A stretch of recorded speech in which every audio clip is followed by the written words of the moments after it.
فتقبلها ربها بقبول حسن وأنبتها نباتا حسن وكفلها زكريا. Allah menerima Maryam dengan penerimaan yang baik. Menerima di mana? Untuk punya kamar di Masjidil Aqsa. Yang tadinya nggak boleh perempuan punya ruang di Masjid Al-Aqsa menurut tradisi Yahudi. Bukan agama Yahudi, tradisi Yahudi. Kalau agama langit dari dulu laki-laki dan perempuan itu sama-sama dihargai. Ketika agama ini mulai dirubah, maka nilai ini juga berubah. Sampai orang Yahudi bukan lagi punya agama, punya tradisi. Bukan punya syariat tapi punya kepercayaan. Tradisi orang Yahudi di masa Nabi Zakaria dan Maryam, cewek itu nggak boleh sholat di masjid. Jadi kalau ada yang bilang Islam itu tidak mengangkat kehormatan perempuan, berarti dia nggak ngerti Al-Quran. Dia nggak belajar sejarah, dia asal ngomong. Banyak orang asal ngomong sekarang tuh.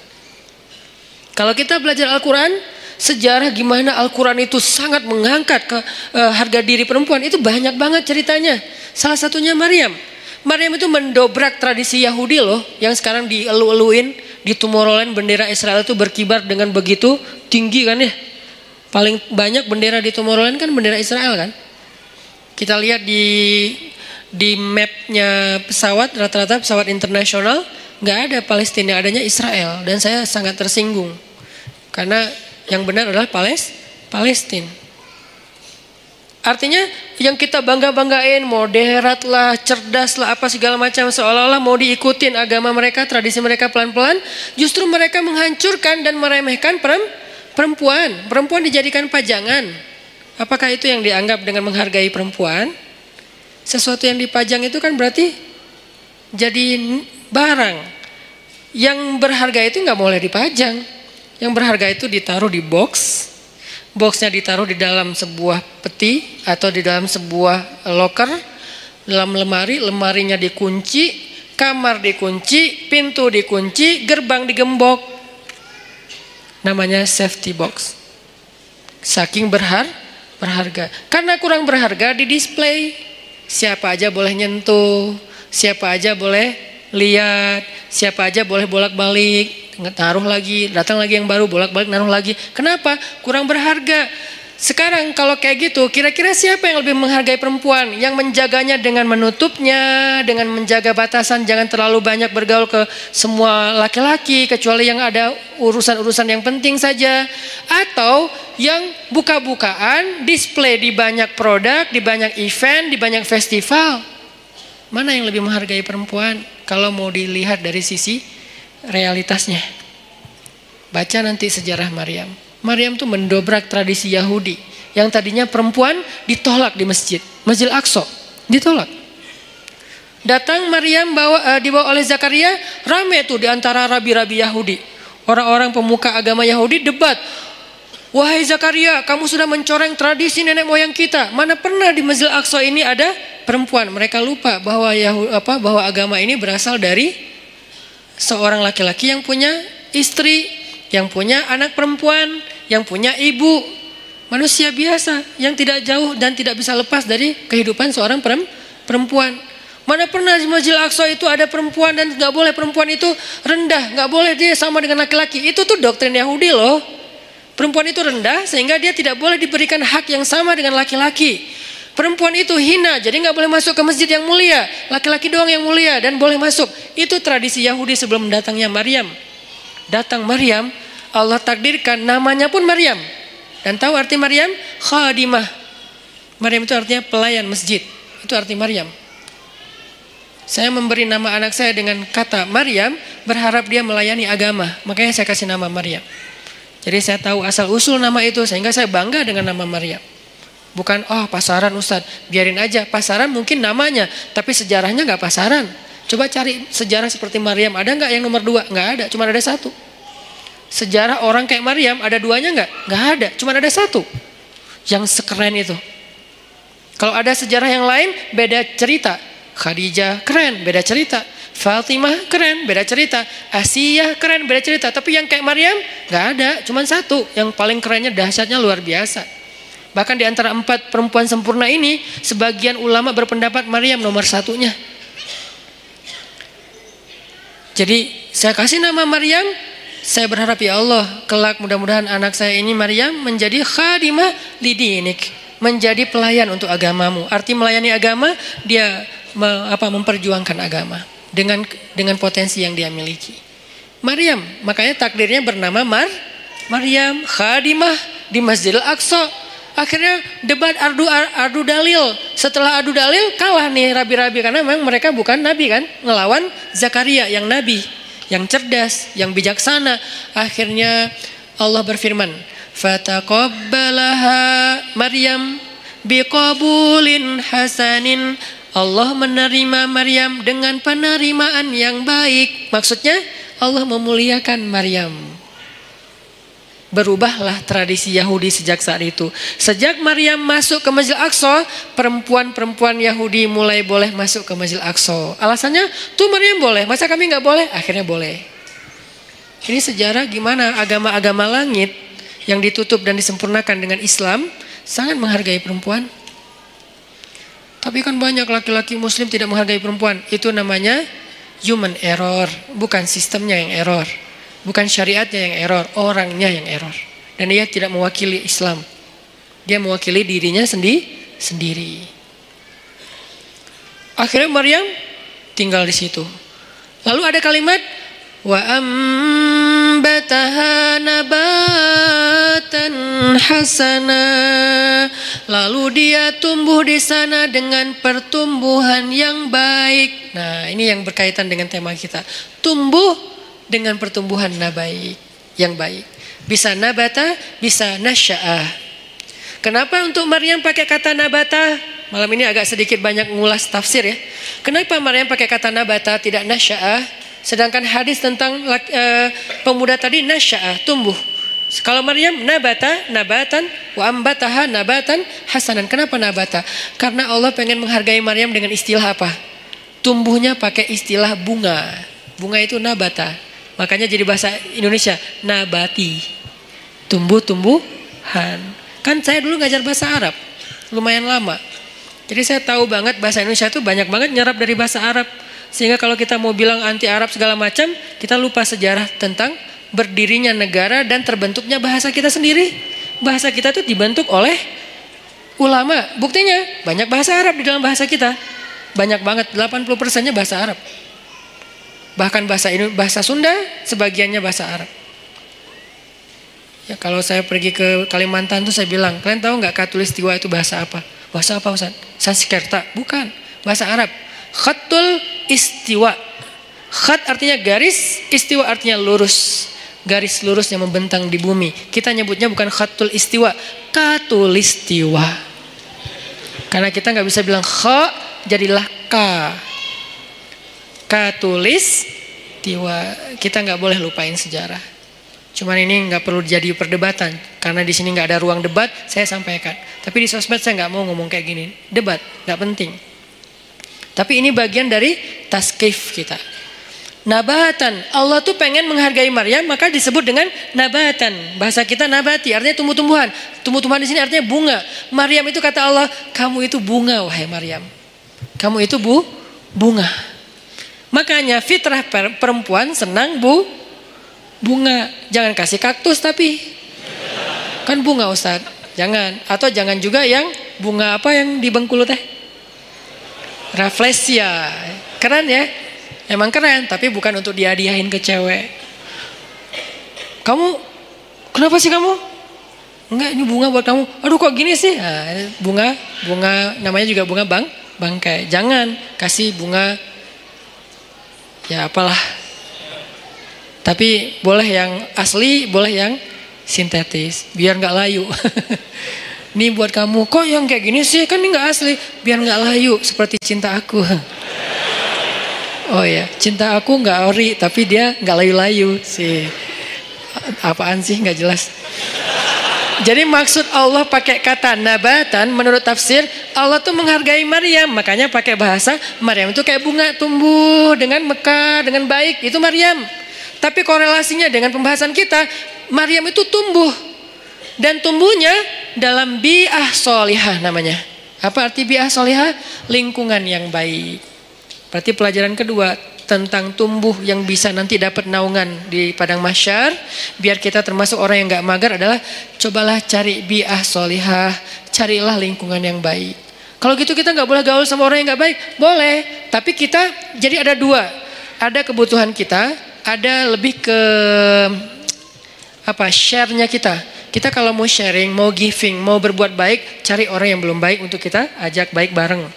Tapi kita sendiri juga belum baik-baik amat, sehingga kita butuh yang mengajak kita lagi nih. Semua orang saling mencari dua itu tuh. Satu project untuk dia beramal soleh dengan mencari teman-temannya yang belum hijrah, ajak hijrah. Tapi kalau gaulnya sama itu doang, lama-lama kita lemah. Cari juga bi'ah solihah yang bisa ngajak kita, yang bisa ngingetin kita. Watawasau bil haq, watawasau bis sob. Bi'ah solihah namanya. Cari pertemanan.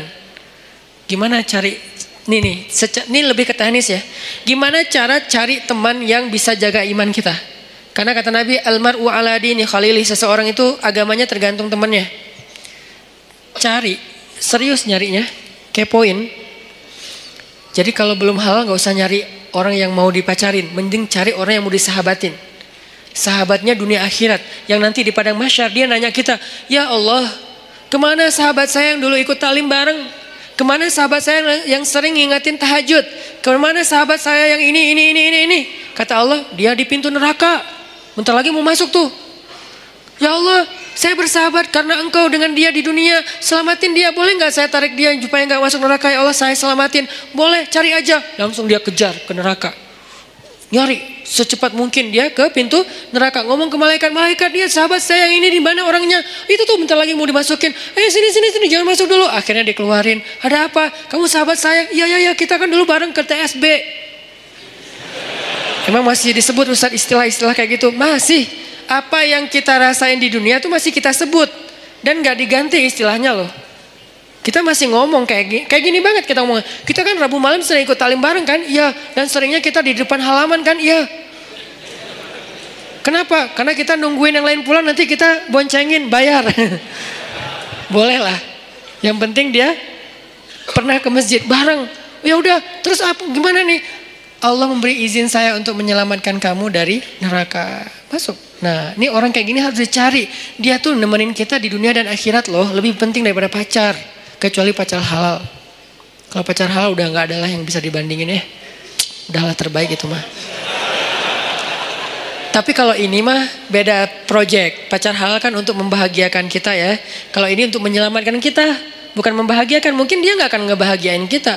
Jangan berharap kita bahagia bareng dengan dia. Aneh. Ustaz saya udah bahagia dengan dia. Aneh ya. Dia nyelamatin agama kita, maksudnya nyelamatin kita dari dosa, nyelamatin kita dari pas lagi kayak futur, istilah anak-anak aktivis teh, futur itu pas lagi down ya, drop imannya itu dia nyelamatin. Caranya gimana? Cari orangnya yang agamanya bagus, arti agamanya bagus, dia tuh kayak lebih stabil kesolehannya daripada kita. Walaupun dia bukan orang yang suci. Kalau dia berbuat salah sesekali jangan langsung pundung. Wah ternyata sama aja, udahlah saya cari yang lain. Nggak ada orang yang suci. Susah nyarinya dan gak akan ketemu. Mau balik lagi ke zaman Nabi gak mungkin. Jadi cari orang yang lebih stabil ibadah atau agamanya dari kita. Ada orang kayak gitu, udah pegang tuh, deketin dia, bujuk dia biar dia mau bersahabat dengan kita. Bujuk pakai apa aja, kasih hadiah kayak, bantu dia ketika dia ada masalah. Saya punya teman kayak gitu beberapa orang. Sengaja saya pegang banget tuh. Salah satunya ada di Tasik. Yang dulu sempat tinggal di Bandung, beliau pernah jadi supir angkot. Kemudian ketemu saya di Masjid Al-Latif. Kemudian kenalan. Beliau jadi curhat, saya kerja di angkot sekarang udah mulai agak susah dapat pelanggannya, udah sepi angkot sekarang Ustaz. Ya udah, yuk kita usaha yang lain. Bikin usaha bareng dia, jual pulsa yang 60 cabang itu bareng dia. Biar dia terdongkrak lah ke penghasilannya. Udah gitu main di mobil, jual beli mobil bekas juga bareng dengan dia. Sampai akhirnya dia jual kue keliling pakai motor. Motornya saya hadiahin motornya. Butuh apa? Oh ya kayak lebih enak daripada jual beli mobil bekas. Karena kita beberapa kali jual beli mobil bekas rugi. Gak tahu cara milih mobil, ketipu ya. Jadi akhirnya udahlah, kita gak usah jual beli mobil bekas gitu ya. Mending kita yang lain aja, apa dong gitu. Akhirnya dia mikir-mikir, dia survei, udah saya mau jual roti aja, naruh-naruh di warung. kan butuh kendaraan. Saya kasih hadiah motor. Nggak mahal sih, semampu saya waktu itu beli motor bekas, saya kasih ini Pak pakai aja motornya. Wah, alhamdulillah Ustaz, alhamdulillah. Doa, nah doa ini nih yang saya nunggu-nunggu nih. Semoga Ustaz rezekinya bertambah dan segala macam. Bener, langsung Allah buktikan. Semoga makin bahagia, bener. Langsung suamiku keren banget sih. Gitu. Itu tuh kan yang paling berharga ya, dihargain cewek kan. Itu tuh bener. Jadi saya jaga. Dia akhirnya mungkin karena ya Allah yang lebih tahu yang terbaik. Akhirnya dia nggak sukses juga tuh bisnis roti. Pindahlah balik ke kampungnya karena anak istrinya di Tasik. Dia di Bandung kan kasihan ya. Ketemunya cuma 2 minggu sekali. Akhirnya udahlah Pak ke Tasik aja nanti di sana butuh apa saya support. Di Tasik dia jual sayur pakai motor yang tadi saya kasih. Terus mau buka warung, bantuin buka warung. Kenapa? Saya pengen dia ingat saya setiap kali dia punya masalah. Sehingga kelak ketika saya punya masalah di akhirat, dia yang akan bantu saya. Di dunia, kalau dia punya masalah, saya bantu dia. Di akhirat, saya punya masalah, dia bantu saya. Itu prinsip saya tuh. Karena saya tahu ibadah dia. Dia pernah nginep di rumah saya waktu masih di Cimahi. Kan rumah saya tuh di tengahnya ada courtyard. Courtyard. Maksudnya ada ruang terbuka gitu. Ruang terbuka di belakang baru ada kamar buat tamu. Jadi biar nggak nyampur dengan ruang utama. Jadi tamunya bebas, istri bebas di rumah. Jadi nggak harus pakai hijab terus. Nah malam nih jam 1 malam saya bangun ke dapur dengar orang nangis di belakang. Ngeri kan? Jam 1 malam dengar orang nangis. Ngeri banget kan ya? Itu horor banget loh. Tapi berhubung waktu itu saya penasaran, saya buka pintu dapur, saya ngeliat pelan-pelan, saya buka. Nih pokoknya kalau ada yang aneh gue tendang nih. Buka pelan-pelan udah siap-siap gitu kan. Ternyata dia lagi sholat di courtyard, di ruang terbuka itu. Karena ternyata hobi dia itu sholat di ruang terbuka emang. Tahajud. Dia lagi sholat, nangis dalam sholatnya. Gini. Dan saya berharap pas dia nangis itu, dia nyebut nama saya. Itu kan yang paling berharga kan. Karena mungkin buat dia, saya paling berkesan dalam hidup dia. Sering nolongin, sering jadi hero lah. Sehingga dia pasti nyebut di dalam doa itu yang saya harapin. Saya ngintip, Masya Allah. Nah ini berarti ini orang nih harus saya pegang nih. Saya tolong dia di dunia nih, biar dia tolong saya nanti di akhirat. Sampai di minggu depan saya niat mau ke Tasik lagi, mau ngasih dia hadiah karena anaknya mau nikah. Mau ngasih hadiah yang istimewa, biar dia ingat saya. Nanti pas di padang mahsyar saya berharap, ya Allah, itu Ustaz Hanan di mana? Itu tuh masih nggak jelas tuh. Siapa tahu mungkin nasib saya nggak jelas, Allah alam, tapi mudah-mudahan enggak sih ya. Tapi kan kita nggak tahu ya, nggak boleh terlalu sok kegeeran juga kan. Oh saya kan Ustadz, udah nggak butuh lah yang gitu-gitu. Siapa bilang? Emang Ustadz udah paling suci? Teman-teman aja nggak tahu aib-aib kita karena Allah menutupi aib. Jadi tetap aja nggak boleh kegeeran, tapi juga jangan putus asa. Main di tengah tadi, jangan kegeeran sok soleh, jangan putus asa merasa nggak ada apa-apanya di tengah. Berjuang untuk lebih soleh, tapi wajilat wa qulubuhum wajilah, hati mereka tetap khawatir, tetap takut. Nah, saya berharap minimal saya ada garansi nih. Begitu saya agak-agak ada rada-rada aneh-aneh nih di padang mahsyar, dia ngomong ke Allah, ya Allah, dulu saya motor dikasih sama dia, warung saya disupport sama dia, saya keluar dari angkot dulu gara-gara dia. Makanya saya hidup nggak jelas di dunia teh. Gara-gara dia semua nih. Ya Allah, dia udah banyak nolongin saya. Tolong dia dong ya Allah. Boleh nggak saya tolongin dia? Karena nih orang benar-benar ahli ibadah. Saya bareng dengan dia pernah jadi driver saya juga. Bareng dengan dia nyetir ke Jakarta. Ke Sukabumi. Kita ada acara di Sukabumi, dia nyetir. Pak, bantuin saya nyetir. Oke, nyetir. Di mobil, saya tilawah surat Al-Muluk. Murajaah hafalan lah. Tabarakalladzi biyadihil mulku wa huwa ala kulli syai'in qadir wa laqad zayyana as-samaa'a ad-dunya bimasabih wa ja'alnaha rujuman lisyayatin wa a'tadna lahum 'adzabas sa'ir وللذين كفروا بربهم عذاب جهنم وبئس المصير. Itu yang lagi nyetir nangis terisak-isak. Saya aja yang tilawah nggak nangis, kan aneh kan? Pas saya ngeliat, aduh nangis juga. Masa saya yang baca nggak nangis, dia aja yang dengerin nangis gitu kan? Cepet banget air matanya berlinang, berarti kan hatinya bersih. Berbaik sangka ya. La nuzaki ahadan 'ala Allah. Kita nggak menganggap seseorang suci di depan Allah, tetapi kita berbaik sangka. Hatinya bersih, lebih bersih dari saya. Makanya dia lebih mudah nangis daripada saya. Sabar banget sama anak-anak tuh, megang banget, dia luar biasa pokoknya. Nah ini nih saya pegang nih orang nih, nggak boleh jauh. Butuh apa? Saya support. Butuh apa? Saya harus punya kelebihan sedikit harta biar kalau ada dia butuh apa-apa saya pasti ngasih. Cuman itu yang bisa saya lakukan, karena kalau fisik nggak bisa bantu dia fisiknya lebih kuat. Kita bikin mukhayyam tuh di Ciwidey, bikin mukhayyam anak-anak pemuda hijrah. Becek, kita lagi berhenti istirahat dulu mau bangun tenda, dia bangun sendiri tuh. Dia cangkul semuanya. Pokoknya nih kita nyebutnya dia itu ini istilahnya itu Hulk. Kayak Hulk, tenaganya kuat banget. Malam di gunung, di Leweng, kita lagi kemah-kemahan gitu nggak jelas. Malam-malam jam 1 malam kan kita mau tahajud nih, turun ke sungai kan. Yang pertama di sungai udah mandi tengah malam tuh dingin-dingin di Ciwidey, dia datang-datang. Kita yang lain tunggu teman, baru turun ke sungai bareng, jangan sendiri-sendiri gitu kan. Dia mah kita lagi nunggu yang lain, bangun. Pura-pura ngebangunin teman, padahal nggak berani turun. Bangun. Udah mau jam 1 bentar lagi qiyam, bangun. Pas kita udah pada bangun, dia datang. Hah, Pak? Kok segar banget? Habis mandi Ustaz. Di mana? Di sungai. Ustaz saya anterin. Saya pura-pura gengsi gitu dong ya. Nggak usah, bisa sendiri gitu. Tapi dia maksa, saya curiga. Sampai sekarang saya tahu kenapa dia maksa nganterin saya. Karena dia baru ngelihat sesuatu di bawah. Makanya dia maksa, dia khawatir. Dia sayang banget sama saya, dia kayak khawatir gitu. Jangan ntar Ustaz diganggu atau apa. Ustaz saya anterin. Nggak usah Pak, nggak usah. Udah Bapak, kan udah selesai wudhu kan. Ya udah tahajud aja duluan. Saya nyusul, saya bilang. Nggak usah. Dalam hati saya, anterin dong. Ngeri nih. Kan itu tengah hutan. Siapa tahu ada yang lewat putih-putih. Ayat kursi saya hilang. Tiba-tiba hafalan saya apa ya. Udah hafal lupa gitu kan. Aduh ngeri banget gini. Pak Ustaz saya anterin. Nggak usah. Anterin. Akhirnya maksa dia duluan. Dia pas saya wudhu di bawah di sungai itu dia kayak was-was banget. Saya perhatiin kok dia was-was gini ya. Terus pas kita udah naik, yang lain pada datangnya rame-rame. Jadi dia udah rame tuh. Besok-besoknya saya tanya. Dia bilang udah nggak apa-apa Ustaz, nggak apa-apa. Tapi saya yakin sampai sekarang dia pasti ada sesuatu, makanya dia maksa banget. Nggak pernah dia ekspresinya kayak gitu karena saya kenal dekat sama dia.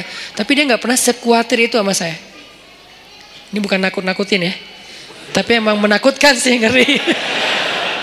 Jadi maksudnya teman-teman intinya adalah itu tuh cara kita nyari bi'ah solihah 1, 2, 3. Kalau ada 40, targetnya 40. Kenapa 40 Ustaz? Hadis. Kalau seseorang meninggal dunia disolatkan oleh 40 orang solih, dijamin terbebas dari azab kubur, api neraka, pasti masuk surga. 40 dengan kualitas kayak dia, itu gak gampang loh nyarinya. Bukan 40 orang, 40 orang soleh. Yang solehnya secara zahir kita lihat. Dan kita gak bisa ngelihat yang batinnya. 40 orang. Mulai dari 1, 2. Dan orang kayak gitu tuh jangan cuman kenal. Kalau cuman kenal nanti di akhirnya juga cuma kenal. Kamu kenal? Gitu doang. Sampai bersahabat, sampai dia sayang sama kita. Makanya saya tuh walaupun dia udah di Tasik, kalau di rumah ada apa-apa, saya bilang, Pak, saya mau pindahan. Oh iya Ustaz, subuh dia datang tuh. Saya pernah tuh mobil saya, dia benerin rem, cuman dia karena mungkin dia kayak otodidak ya, salah ngebenerin remnya, malah ngelok gitu. Dia benerin rem mobil saya, karena sebetulnya saya bisa naruh di di yang resmi ya, dealer resmi. Cuman karena saya kayak ngerasa pengen nyari alasan buat ngasih ke dia, saya nggak mau ngasih dia tanpa ada kerjaan, biar menghargai dia kan. Jadi saya kayak, udahlah rem mobil aja deh, cari-cari apa nih yang bisa diinin. Pak, benerin rem mobil udah habis, udah aus gitu kan. Cari dia sama dia rem mobil. Sebenarnya rugi buat saya karena kenapa? Lebih bagus di dealer kan. Cuman kayak sayang aja gitu sama dia.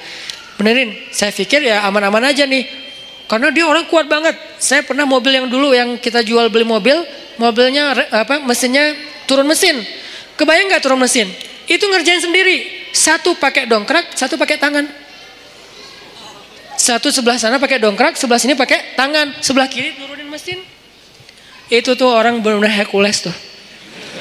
Sebelah sana karena dongkraknya cuma ada satu pakai dongkrak, sebelah sini ditahan pakai tangan, turunin pelan-pelan mesinnya pakai tali gitu, udah turun, dipasang lagi pakai baut. Itu sebelah tangan semua dikerjain sama dia. Itu ngeri banget tuh orang. Jadi kalau saya mau bantu dia dari fisik nggak mungkin. Saya bantu dia dari doa, dia doanya lebih panjang. Saya bantu dia mungkin hanya sedikit dengan kebutuhan finansial dia. Akhirnya saya bayarin, dia benerin rem mobil. Ternyata salah masang. Saya jalan di jembatan Surapati tuh ngelok. Tuk gitu. Tiba-tiba ngelok. Untung bukan di tol. Kalau di tol kan bisa ngejungkir kan. Untuk kecepatan ya sekitar 60 atau 40 gitu ngelok. Ngelok di atas jembatan. Saya telepon, Pak ini remnya kenapa ya? Dia di Tasik. Malam jam 9 malam. Pak ini rem kenapa kok bisa ngelok gini? Aduh Ustadz salah, kayaknya ada yang salah. Saya sekarang ke Bandung. Dia mau ke Bandung aja tuh naik motor. Beneran jam 11 malam udah di Bandung. Padahal saya bilang jangan saya panggil montir aja datang ke tempat saya biar dibenerin di sini atau diderek deh. Jangan. Ya udah ditutup telepon tetap datang. Jam 11 malam datang. Ada apa lagi saya kejadian di sini tuh. Ini buat saya kenapa saya yakin banget megang dia. Ada apa aja dia datang. Subuh-subuh datang. Jam 2 malam datang. Kalau di dunia aja kayak gini dia belain saya. Gimana di akhirat. Supaya dibelain segitunya. Kita harus modal dikit lah. Modalnya apa? Bisa modal dengan tenaga kita. Dengan perhatian kita. Kalau ada kelebihan rezeki dengan rezeki kita. Apa aja deh pokoknya modal. Dapat 1. Saya baru dapat 3 apa 2 lah. Pokoknya kurang dari 5 lah. Orang kayak gitu. Yang udah mau care banget sama saya di dunia. Dan saya berharap nanti kayak gitu care dia buat saya di akhirat. Kumpulkan 40 orang. Kalau bisa dapat. Begitu kita meninggal. Saya yakin insya Allah kalau gak ada halangan yang darurat banget. Saya meninggal nih. Dia pasti datang dari Tasik sholatin saya. Dan saya berharap ada 40 orang kayak dia sholatin saya. Mudah-mudahan di antara orang itu adalah semua teman-teman yang ada di sini. Aman lah udah akhirat saya tuh. Mungkin ada 1.000 orang, 2.000 orang yang sholatin kita. Pasti ada 40 orang mudah-mudahan ya. Yang soleh banget. Ya udah aman udah. Nggak ada azab kubur insya Allah. Dikubur tenang-tenang aja. Kiamat kapan ya gitu. Karena orang yang baik amalnya kan pengen cepat kiamat kan. Di dunia kan pengen lama. Kiamat sudah dekat. Jangan ngomong gitu ah. Kalau dikubur please ya Allah. Tiup sangkakalanya. Pengen cepat gitu. Pengen masuk surga. Ini namanya bi'ah solihah. Mencari pertemanan yang baik. Kayak gitu teknisnya. Yang terakhir, fi ibadatillah. Kalimat fi ibadatillah ini artinya dalam hal yang tidak berbuat dosa. 1, pemuda yang banyak godaan, yang penting istiqomah. Yang kedua, cari lingkungan, tumbuh. Kita habiskan waktu kita dengan hal yang positif, walaupun gak harus semuanya wajib dan sunnah. Dan yang ketiga, ibadah kepada Allah itu tingkatin. Kayak tadi, sibukkan diri kita. Sampai gak sempat mikirin dosa, sibukin. Apa yang bisa bikin kita sibuk? Yang menyenangkan gak apa-apa, tapi yang bukan dosa. Sibukin dengan ketemu teman, sibukin dengan misalnya ngerjain hobi, sibukin dengan olahraga, sibukin dengan main-main yang bermanfaat, sibukin dengan geng, sibukin dengan proyek sosial, naik lagi levelnya sibukin dengan Al-Quran, sibukin dengan ibadah. Pokoknya sibukin diri kita sampai gak sempat mikirin yang macam-macam. Itu baru namanya syabun nasya'a fi ibadatillah. Mudah-mudahan dengan gitu kita udah gak mager lagi insya Allah.